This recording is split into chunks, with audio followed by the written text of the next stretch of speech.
Welcome in. This is my 1982 Ford F150 Bullnose. I picked this up a while back. Found it in a swamp in Louisiana. The guy told me if I could get it running, get it out of there, he'd let me have it for a deal I couldn't pass up. And so I drove out to Louisiana, spent about 5 or 6 hours on the truck, got her fired up, brought her home, and here we are. It's a good truck, it just needs a little bit of work. I've already started on this project. The idea came to me, once I was already into the restoration process here. But I figured I'll go ahead and just jump in where we are now and take it from there. Now, I know what you're thinking, and the answer is yes. This shirt is 3 sizes too small for me. But does it matter? No. I'll tell you why. 2 reasons. A, I'm wearing the best clothing that ever made, overalls. And C, I'm in my own driveway just talking to myself, so it doesn't really matter what I do. All right, let's go ahead and get in there and take a look at the truck. Overall, the body's in really good shape. This is the, well, you can't see it because the emblem fell off, but this is the XLT edition, the extra large Tanya, or the exclusively licensed for Texas, or my favorite, the extra lightning and tornadoes edition. So as you can see, I already got the long bed taken off. I got the fuel tank out. We're going to be going over suspension. We're going to do the fuel system, the frame, everything. We're going to do a full restoration on this on a budget. Now this isn't going to be like a rotisserie job or anything like that, but we are going to go through everything. We're going to do the brakes, we're going to do suspension, we're going to do the engine, transmission, interior, you name it. Now let's take a look. Take a look at some of these custom features. So we've got performance cab corners right here. On the interior, we've got the custom flaky door panels. They do not come from the factory like that, believe it or not. We've got Bluetooth rockers. We got another performance cab corner right here. And now we have, this is just the epitome of luxury. We've got the split armrest, for your elbow to have some ventilation right there. This window rolls down on Wi-Fi, so you don't have to have a handle or anything. We have more Bluetooth rockers and also Bluetooth floor pan over here. As you can tell by the amount of pedals we have down there, even though the gas is out of the way, she's a Maxwell. She's got the new Process 435 transmission, and we have a 4-wheel drive NP208 transfer case. So, there's a lot of good here. There's a lot that needs to get done, but just wanted to document this along the way. So, I had Stevie Wonder come in and make a few nice straight marks for me on where to cut. Anyways, I just want to explain real quick what I'm thinking here and what's going on. So this top line, that is the maximum that I could go for my cab corner. Because they come with a lot of material, you don't necessarily need to use it all. So, that's the max that I could do. And I started looking at what's good. All of this in here, real solid. Front and back, very good condition. So, I'm going to cut just above this line right here. Because you want to avoid making a weld for body panels on a round. So I went right above this round right here to this nice flat spot, so that'll be an easy place to make the cut, splice this in, and blend it where you can't tell that this ever happened. So all this rot and performance is going to go away. So we're going to have some good new metal, and then we're going to come in here. We're going to carefully go around, separate this, and then we're going to cut right here and cut all this out to replace the doorpost and the rocker. Up there, we're going to make just a random cut for now, because I don't exactly know how we're going to tie into the the front door post. I may end up having to make a new piece for that. I don't really feel like buying a new one. I just have to make one. But, all right, here we go.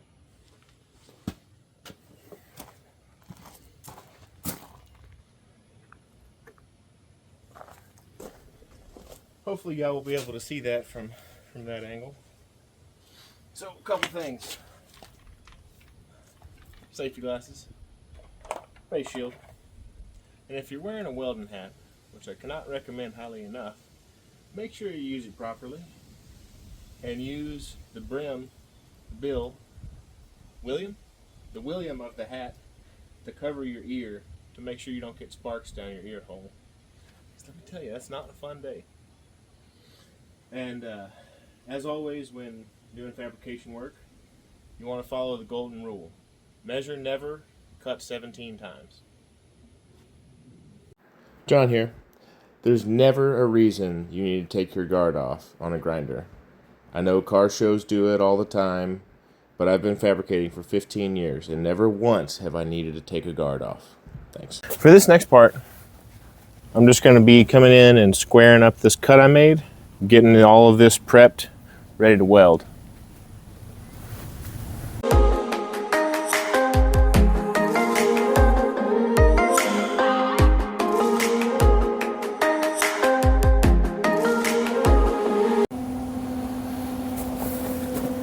All right, got her fit up, got her cut and ground. Now we're just gonna get her tacked in position. Let's go.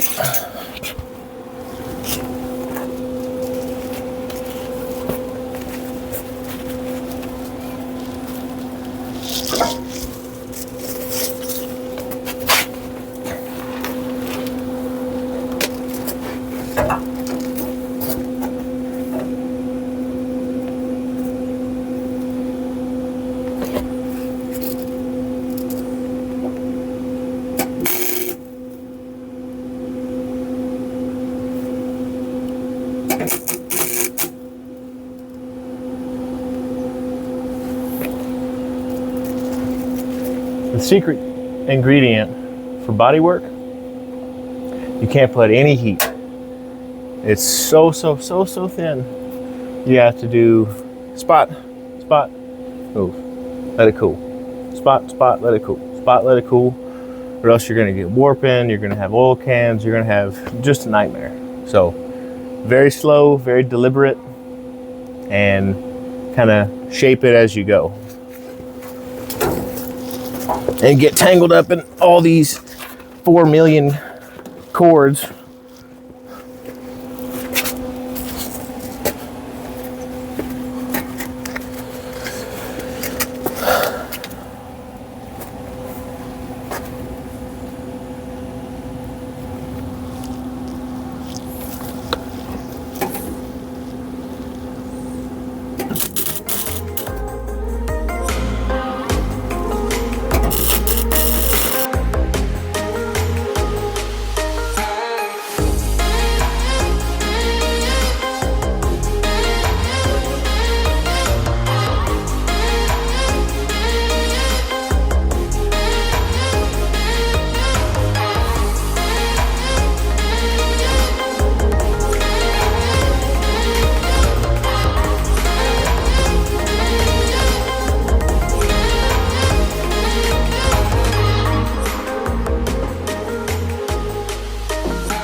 All right, so I'm gonna clean up this right here, get this cut off, ground down, ready to weld on the rocker panel, and only gonna cut off about 6 inches, you know, so it'll be good. Let's do it.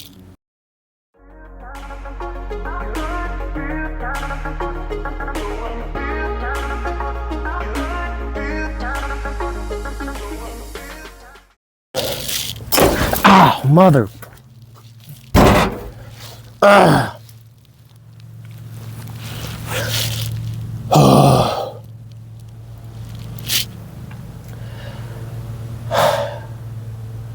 What kind of jackalope put that umbrella there?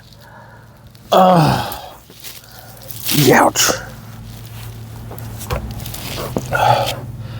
On the plus side, it's only a frigid 98 degrees today.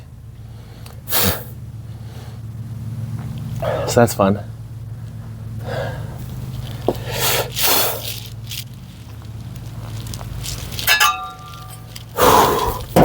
I have to get out my parka. Now where is that dadgum tape measure? Anytime I'm working with my dad building something, it always immediately becomes a game of who can lose the tape measure and every pencil that we have the fastest. And we just played that the whole time. It's fun. Can't figure out who lost my tape measure and my clamp.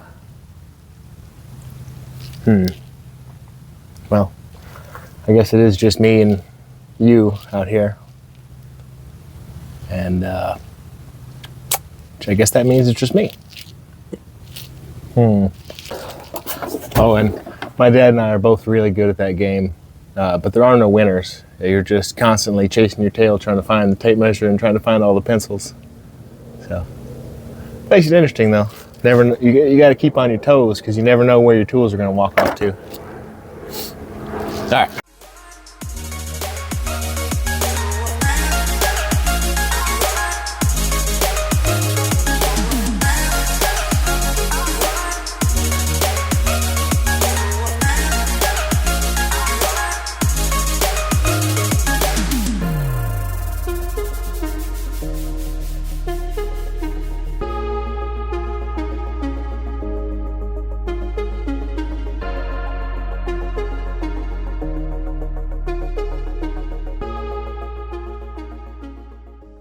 My camera cut off, it overheated, and so I don't have the end footage of getting all this fit up. But we have the cab corner, rocker panel, outer floor pan, lower door post section, all tacked in for the passenger side. So the next episode will be doing the driver floor pan, driver rocker, door supports, and all that, and getting the passenger side fully welded out. And then we're going to go through and do seam sealant on the whole cab, paint the underside to protect it, and go from there. Yes, you can. There we go. See you next time.